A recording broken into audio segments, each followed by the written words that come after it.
of our correspondent there in Damascus, saying there's a feeling of victory, Joe, in Syria itself, because the people know that with the victories of the Syrian military backed by their allies, that this is the bottom line. This is the reason why those attacks were carried out, a feeling out of frustration, out of a sense of defeat. Your take on those statements? Today, we are all Syrians as a result of the appalling criminal act of aggression against Syria by America, Britain, and France.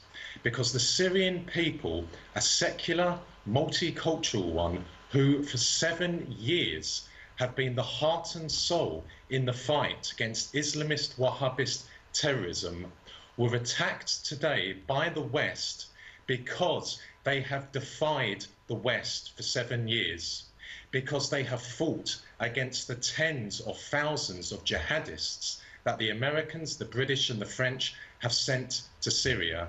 The Syrian people vowed to fight for their country, to fight for their secular state, and that is why they were attacked today. And whilst I'm not a religious person, I will say this: thank God for the Syrian people. Well, let's look at that, because we know also in the middle of not only these military attacks, but we know from basically PR perspective and what these so-called television stations, Western stations, networks have been doing. And as a matter of fact, one of the things when they were showing the Syrian people and being happy, again, once again, they presented it as if it was the regime, as they call it, forcing people out on the streets and showing very limited numbers. What is it going to take to wake up people in these Western countries, the same countries that actually perform these illegal attacks? American and British mainstream media is neither free nor independent. It is a part of the American and British establishments, respectively. They are shameful, they are diabolical, they care nothing for the truth, they care nothing for justice, they care nothing for international law, they care nothing for the United Nations Charter. They exist simply to justify the respective policies of their governments in Washington and in London. We have seen over the last few weeks the liberation of East Ghouta by the Syrian army. We saw the scenes in East Ghouta, tens of thousands of civilians in the streets, celebrating, dancing, greeting their sons and daughters, their brothers and sisters in the Syrian army. We heard them telling about the nightmare that they were living for nearly 6 years at the hands of Islamist Wahhabist terrorists. We heard how they were murdered, abducted, raped, their property was pillaged, plundered. But despite the scenes of jubilation in East Ghouta when the Syrian army moved in and liberated it, not 1 second of that footage has been played on BBC News, Sky News, Fox News, CNN News. The Times newspaper hasn't reported on it. The Washington Post hasn't reported on it. The Daily Telegraph hasn't reported on it. That just shows that they are not genuine journalists. They are simply foot soldiers of the American and British establishments. They have no integrity, they have no credibility, and I urge people in Britain and in America, do not buy the newspapers. Do not buy them even to clean out your rabbit hutch. Starve them of your money. I mean, we look at whether we're talking about the United States or we're talking about the UK or France for also, we look at the pressure. We look at the aging infrastructure, we look at the economic situations that's taking place in these countries, and yet instead of concentrating on their own people, again, we see this aggression by creating something, as we saw back in 2003 and leading up to the attacks on Iraq, And then later on, of course, some of the same individuals involved, like a Tony Blair, for example, who basically said it was a mistake, but once again has been promoting this. When we see this time and time again happening, what can be done to change this scenario around? What is it going to take? We have to keep on battling them. We have to keep on exposing their lies, their fraudulent nature, their duplicity, their murderous nature. America has 44 million people living in poverty. Britain has 14 million people living in poverty. There are something like 3.5 to 4 million British children living below the breadline. But despite that, and despite how in Britain we are told we have to have austerity measures because there's not enough money, lo and behold, the British government, or the British establishment to be even more precise, finds the money for wars of aggression. That is absolutely immoral. These people have no sense of compassion, no sense of compassion for Syrians, but they don't even have compassion for the ordinary British person. So we need to keep on tackling head on. And I can only rejoice in the knowledge that today in 2018, we have television channels like Press TV, because I remember in the 1990s when British and American mainstream media had the field to themselves. There was no way you can challenge them. So once again, I'm not a religious person, but thank God for Press TV. You do a marvelous job. Well, we appreciate the compliment. Again, viewers, you've been looking at live images. You see those live images coming out of Damascus area. This, of course, on the same day that that was a missile attack by the United States, Tomahawk missiles. And as you can see, it is quite crowded on the streets of Damascus. We have seen people throughout the day coming out and showing a sign of resistance, holding the Syrian flag, giving interviews and talking about why they would not give up. Now, Marcus, if we look at the situation, when we go back 7 years ago and we go to the start of this whole situation in Syria, and what we saw in the beginning was talking about civil war, talking about those who were not happy with the government, little by little, of course, the terrorists being sent there by the United States and others and backed by Saudi Arabia, but still they were trying not to show that they were directly involved. In the last year or so, do you think it is out of a total sense of desperation that more and more they have gotten directly involved? I mean, we have now the United States, American troops involved in northern Syria area, and of course today we have this attack. Do you think this is out of a sense of desperation that they can no longer send proxies on the front line, but they have to get involved themselves? No, I don't believe it's an act of desperation. Look, whoever was sitting in the White House in 2011, they would have given the order to start sending thousands of jihadists into Syria. They would have given the order to arm these jihadists to the teeth, with the objective of overthrowing the Syrian government, of destroying the Syrian state and replacing it with a pro-Western Wahhabist Syrian state. That was always going to happen. Even if Donald Trump was in the White House in 2011, it would have been the same policy. But for all his faults, and I am a very bitter opponent of Barack Obama, but for all his faults, at least he did not directly involve the American military in Syria. But in the last year, Donald Trump has, because in April last year, he attacked a Syrian airbase. And of course, today, he has attacked different positions in Syria. So we need to ask, what is the difference between Obama and Trump? Well, when Obama left office, Israel and Saudi Arabia were delighted to see the back of him. Conversely, when Trump entered the White House, they were delighted to see Mr. Trump take the helms of American power. Mr. Trump owes much to his election victory to Saudi Arabia and Israel, because those two countries, through their business connections in America, bankrolled Donald Trump's campaign. And Donald Trump personally is very pro-Saudi Arabia, very pro-Israel. He has very strong, long-standing business ties to Saudi Arabia and Israel. So he is beholden to Tel Aviv and to Riyadh, but he is willingly beholden. I believe the Saudi Arabians and the Israelis over the last year have been saying to Trump that we did you a favor, we helped get you into the White House, now you have to do us a favor, you have to strike the Syrian military. And of course, Donald Trump is doing that. Well, let's look at that because there seems to be even a schism within Donald Trump himself. We know that it was just March 29th, we're talking about just over 2 weeks ago, that Trump was saying on the one hand that the U.S. will withdraw from Syria very soon. Now, Trump has alluded time and time again to the deep state.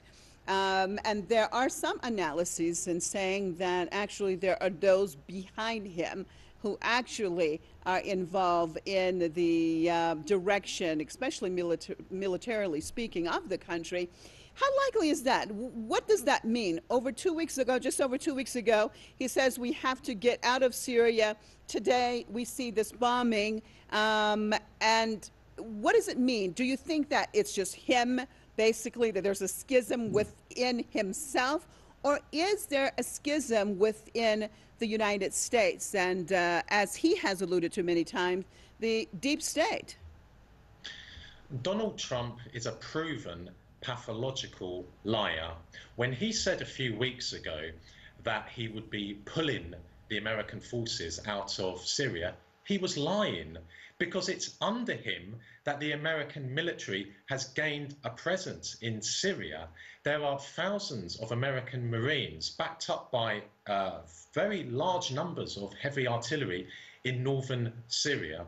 Donald Trump will say one thing in public and he will do another thing in private. When he said he wants to see the end of the American military presence in Syria, he said that to satisfy, to appease his core supporters, his core voters in America. But in reality, ask anyone on the ground in Syria, ask President Assad himself, and they will tell you this, that there was no sign whatsoever that Donald Trump was preparing the ground to withdraw American forces from Syria. On the contrary, he was increasing the American military presence in Syria. So this man, he will lie for the sake of preserving his presidency. Now, we hear talk by some very juvenile, incompetent commentators saying that Donald Trump is being pressured into taking these decisions by the deep state. Well, if you're going to apply that to Donald Trump, you have to apply that to Barack Obama. Because during Mr. Obama's presidential campaign in 2008, he said he wants to repair relations with Russia. He wants to have a reset of relations with Moscow. And he wants no more wars, no more American wars around the world. Well, we know what happened with Mr. Obama. So it is true, whoever is in the White House, the machines of the American government, the lobby groups, the military, the intelligence services will come around that person and they will tell them, this is our policy on the international stage, this is how we go about implementing it. So Mr. Trump knows what he's doing. If Mr. Trump has any morals or any principles, he will go public and he will say, I'm being pressurized to do things I do not want to do, and therefore I am resigning. But he's not going to do that. He cares nothing for Syria. He cares nothing for Syria being an ancient biblical country. He cares nothing for towns like Malula in Syria, where they speak the language of Aramaic. He just cares about himself, his business empire, and his bank balance. That is all he cares about. No more excuses for this man. No more apologies for this man. He is what he is. He's a typical American president. Let me read what U.S. President Donald Trump has tweeted. He says, a perfectly executed strike last night. Thank you to France and the United Kingdom for their wisdom and the power of their fine military. Could not have had a better result.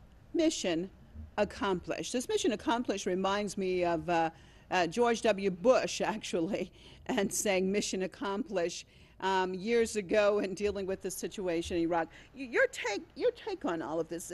I mean, what exactly does that mean? Which mission was accomplished? What was accomplished by those attacks? Donald Trump's mindset is infantile. He's made it very clear before that he doesn't read books, that he's not interested in history, that he gets his information from the television. Now, of course, when I read that tweet, picking up on the same sentence that you picked up on, mission accomplished, straight away, I thought of George Bush. So I don't think probably Donald Trump is even aware of that dreadful statement that George Bush made when he thought that mission accomplished in Iraq had come about. It is very clear, going by the evidence on the ground in Syria, that the majority of those cruise missiles fired by the Americans and, of course, their junior partners, Britain and France, were destroyed by Syrian anti-aircraft systems. And it's very clear as well, going by evidence on the ground in Syria, that only material damage was inflicted. So I don't know what Donald Trump is referring to when he says mission accomplished, because there is only one mission on the verge of being accomplished in Syria, and that is on behalf of the Syrian army. The Syrian army is making tremendous progress in liberating its people across Syria, liberating them from Islamist Wahhabist control, from jihadists who are backed by the Americans, the British, the French, the Turks, the Saudis, and the Qataris. And at some point, sooner or later, I sincerely hope sooner, there will be mission accomplished in Syria, and the Americans would have failed miserably to achieve their objective of overthrowing the Syrian government. Yes, it does seem like we're getting closer and closer to that, and perhaps that's part of the reason why we're seeing more and more antagonism coming out of Washington, D.C. Viewers, you're looking at these live images coming out of Damascus. Of course, this on the same day that Tomahawk missiles were launched against the Syrian people. And of course, that happened around 4 a.m. in the morning. It's afternoon there. Now in Syria, you can see pretty much there are a lot of people on the street, also lots of cars on the street. Staying with you in London, Marcus, I want to look at you talked about the Israeli-Saudi connection. I want to talk about that side of things and what do the Israelis get out of this? Why would they want this attack very much to happen? And of course, Tel Aviv is not saying a whole lot and has not during these years. Just every now and then they have said a few statements, but of course being very, very much involved in this, this whole war against the Syrian people. Well, I'm not an expert on Israel, and I don't pretend to be an expert. My understanding of Israel's policy on the conflict in Syria is that initially in 2011, 2012, there was somewhat of a division within the Israeli government. There were some who were talking about supporting the terrorists in Syria to overthrow the Syrian government, to replace it with a pro-Western government, which of course would mean Israel loses its arch enemy. But then there were others within the Israeli establishment who, while having no love for Syria, having no love for the Syrian government, felt that President Assad, in their eyes, was the lesser of the two evils, and it would be better to have Syria being run by President Assad and the Syrian government, as opposed to it being run by extremists. Now, what we can say with certainty is that since 2012, Israel is now backing the terrorists in Syria. Israeli-made weaponry is being found in areas which have been liberated by the Syrian army. Al-Qaeda and ISIS fighters who have been injured in battle against the Syrian army in the Golan, near to the occupied Golan Heights, are being treated in Israeli hospitals. Their fighters are being visited by Benjamin Netanyahu. So it's very clear that Israel is firmly on the side of the terrorists in Syria. And also that is an indication that while officially there is no diplomatic relationship, no relationship whatsoever between Israel and Saudi Arabia, unofficially, of course, we are aware that there is a relationship there and that both of them have been working together for quite some time now to facilitate the arrival of jihadists in Syria, to arm these repugnant people to the teeth in the hope that they will overthrow the Syrian government. Now, like the Americans have failed miserably in that objective, so too have the Israelis and the Saudi Arabians. The Israelis and the Saudi Arabians and the Americans and the British and the Turks and the French, they underestimated the resolve of the Syrian people. They underestimated the Syrian people's love for their secular, multicultural state, where mosques and churches sit side by side, where Muslims go to church to pray, where Christians go to mosques to pray, where at Easter time and Christmas time, President Assad is in the churches, is in the monasteries. The West and their regional allies didn't understand the Syrian people, and the Syrian people have proved themselves to the world. They are a remarkable people, and we should be saluting them. All right, again, viewers, you're looking at the live images coming there out of Damascus. All right, again, viewers, you're looking at the live images coming there out of Damascus. Of course, the same Damascus that we saw attacks earlier this morning. And now these images that you're looking at coming out of Washington, where we're waiting for a press conference from the Defense Department addressing the situation that has taken place. And of course, we will be switching over to that as it takes place. We're looking at a situation that we have been dealing with live coverage all day. Of course, this after this part of the world woke up to these attacks. The United States not to initiate in these type of attacks. Of course, Trump had been hinting now for days that he was going to, as he says, make the Syrian regime answer for the Duma chemical attacks. What now, in your perspective, from the Russians? Do they answer? Do they not answer these attacks? How do you assess it?